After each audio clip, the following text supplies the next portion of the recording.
오늘 함께 볼 하나님 말씀은 신명기 29장 10절부터 21절까지의 말씀입니다. 신명기 29장 10절부터 21절까지의 말씀입니다. 말씀을 함께 보도록 하겠습니다. 오늘 너희 곧 너희의 수령과 너희의 지파와 너희의 장로들과 너희의 지도자와 이스라엘 모든 남자와 너희의 유아들과 너희의 아내와 및 내 진중에 있는 객과 너를 위하여 나무를 패는 자로부터 물 깃는 자까지 다 너희의 하나님 여호와 앞에 서 있는 것은 내 하나님 여호와의 언약에 참여하며 또 내 하나님 여호와께서 오늘 내게 하시는 맹세에 참여하여 여호와께서 내게 말씀하신 대로 또 내 조상 아브라함과 이삭과 야곱에게 맹세하신 대로 오늘 너를 세워 자기 백성을 삼으시고 그는 친히 내 하나님이 되시려 함이니라. 내가 이 언약과 맹세를 너희에게만 세우는 것이 아니라 오늘 우리 하나님 여호와 앞에서 우리와 함께 여기 서 있는 자와 오늘 우리와 함께 여기 있지 아니한 자에게까지이니 우리가 애굽 땅에서 살았던 것과 너희가 여러 나라를 통과한 것을 너희가 알며 너희가 또 그들 중에 있는 가증한 것과 목석과 은금의 우상을 보았느니라. 너희 중에 남자나 여자나 가족이나 지파나 오늘 그 마음이 우리 하나님 여호와를 떠나서 그 모든 민족의 신들에게 가서 섬길까 염려하며 독초와 쑥의 뿌리가 너희 중에 생겨서 이 저주의 말을 듣고도 심중에 스스로 복을 빌어 이르기를 내가 내 마음이 완악하여 젖은 것과 마른 것이 멸망할지라도 내게는 평안이 있으리라 할까 함이라. 여호와는 이런 자를 사하지 않으실 뿐 아니라 그 위에 여호와의 분노와 질투의 불을 부으시며 또 이 책에 기록된 모든 저주를 그에게 더하실 것이라. 여호와께서 그의 이름을 천하에서 지워버리시되 여호와께서 곧 이스라엘 모든 지파 중에서 그를 구별하시고 이 율법책에 기록된 모든 언약의 저주대로 그에게 화를 더하시리라. 아멘. 사람들의 마음은 바람에 따라 이리저리 움직이는 갈대와도 같습니다. 내 이익이나 필요에 따라 이리저리 움직이는 것이죠. 세상에 배신을 당했다거나 또는 사기를 맞지 않은 사람이 있을까요? 그 크기가 크고 작고의 차이지 누구나 이런 경험이 있을 것입니다. 그렇다면 배신을 당했다거나 또는 사기를 맞았다라고 하는 것은 어떠한 의미가 있습니까? 그것은 내가 상대방을 철석같이 믿었다라는 겁니다. 그런데 그 믿음의 대상이 마음을 바꿨다라고 하는 뜻이 아니겠습니까? 이렇게 마음이 변하는 것은 세상 사람들만 그러는 것이 아닙니다. 성경에 나오는 인물들 중에서도 사울은 처음에는 좋았지만 나중은 좋지 않았습니다. 비단 사울만 그런 것이 아니라 솔로몬 왕도 그랬고 다윗도 그러한 경험이 있었습니다. 이렇듯 사람들의 마음은 쉽게 변하고 마음은 이리저리 움직입니다. 그러나 우리의 하나님은 그렇지 않습니다. 하나님은 영원하시고 변하지 않으시며 사람들처럼 언약을 스스로 깨뜨리지 아니하시는 하나님이십니다. 시편 89편 34절과 35절 말씀을 보면 내 언약을 깨뜨리지 아니하고 내 입술에서 낸 것은 변하지 아니하로다. 내가 나의 거룩함으로 한번 맹세하였은즉 거짓말을 하지 아니할 것이라 라고 말씀하고 있습니다. 출애굽한 이스라엘 백성들을 데리고 호렙산에서 언약을 맺으셨던 하나님은 오늘 모압 평지에서 또다시 이스라엘 백성들과 언약을 맺으십니다. 이 언약은 새로운 언약을 맺으시는 것이 아니라 과거 맺었던 언약을 다시금 기억하게 하시는 것이었습니다. 모세는 하나님과 언약을 맺기 위해 서 있는 모든 백성에게 언약이 어떤 것인지 알려주고 있습니다.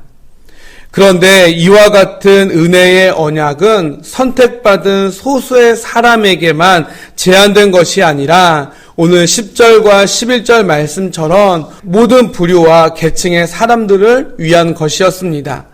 즉, 각 지파의 지도자들과 장로들을 비롯한 모든 남자들과 어린 아이들과 여인들, 심지어 나그네와 나무를 패고 물을 깃는 종들에 이르기까지 모두 아우르고 있음을 보게 됩니다. 이처럼 하나님은 남녀노소, 빈부, 귀천 등의 차별을 두지 아니하시고 모든 사람을 언약에 참여시키시는 은혜의 하나님을 보게 되는 것입니다. 그렇다면 이 언약은 어떠한 의미가 있느냐? 이 언약은 13절 말씀처럼 이스라엘 백성들 편에서는 하나님을 위해 구별된 백성이 되는 것이고, 하나님 편에서는 이 백성을 늘 보호해 주시는 하나님이 되어 주신다라고 하는 의미가 있는 그런 언약이었습니다. 그런데 이 언약은 과거 이스라엘 백성에게 많은 영향력을 주었을 뿐만 아니라 앞으로 가나안에 들어갈 세대, 그리고 그들을 계승할 미래 세대를 위한 것이기도 했습니다. 하나님의 관심은 그 당시의 사람들에게만 국한되지 않기 때문입니다. 모세는 하나님과 하나님의 백성이 맺는 언약은 현재의 세대만이 아니라 앞으로 태어날 미래의 모든 세대까지 포함하고 있음을 말하고 있는 것입니다. 그렇다면 이처럼 영원한 하나님의 언약을 대하는 우리의 올바른 태도는 무엇일까요? 이 언약의 말씀을 우리 세대가 소중히 간직할 뿐만 아니라 다음 세대에게 가르치고 전수하는 일에 우리가 최선의 노력을 기울여야 합니다. 하나님이 언약하신 복된 삶을 우리 세대뿐 아니라 다음 세대도 동일하게 받고 더 풍성하게 누릴 수 있도록 우리가 도와주는 자가 되어야 한다라는 겁니다. 오늘날 많은 교회가 주일학교 학생 수가 감소하는 것을 염려하고 걱정합니다. 이미 주일학교 학생들이 없어서 주일학교를 운영할 수 없는 교회들도 많이 있습니다. 교회학교 어린이들이 교회로 돌아오기 위해서는 먼저 부모의 믿음이, 즉 우리의 믿음이 바로 서야 합니다. 그리고 우리의 자녀들에게 신앙을 유산으로 물려주는 일이 너무나도 중요한 일임을 깨달아 이 일에 더욱더 힘쓰는 자가 되어야 한다라는 겁니다. 하나님은 우리만 언약 백성으로 부르지 않으시고 우리의 자녀와 후손까지도 언약 백성으로 부르셔서 복음을 전할 자로 귀하게 쓰고자 하십니다. 이 진리를 바로 깨닫고 우리의 자녀들의 신앙이 잘 성장하여 장차 언약 백성으로 쓰임받을 수 있도록 더욱 관심을 갖고 힘쓰는 우리 모두가 되어야 한다라는 것입니다. 또 한 가지는 죄의 유혹에 빠지지 않도록 힘써야 한다라는 겁니다. 언약 백성이 되었지만 이스라엘 백성들이 앞으로 가서 살게 될 이 가나안 땅은 수많은 죄의 유혹들에 노출되어 있는 곳이기 때문이었습니다. 모세는 백성이 죄의 유혹에 넘어가 하나님의 저주를 받지 말아야 하며 더 나아가 죄의 쓴 뿌리가 마음 가운데 자리 잡지 못하도록 힘써야 한다라고 말합니다. 이것은 우리들 또한 마찬가지입니다. 하나님의 자녀가 된 우리들도 죄의 유혹에 넘어질까 항상 조심하고 경계해야 합니다.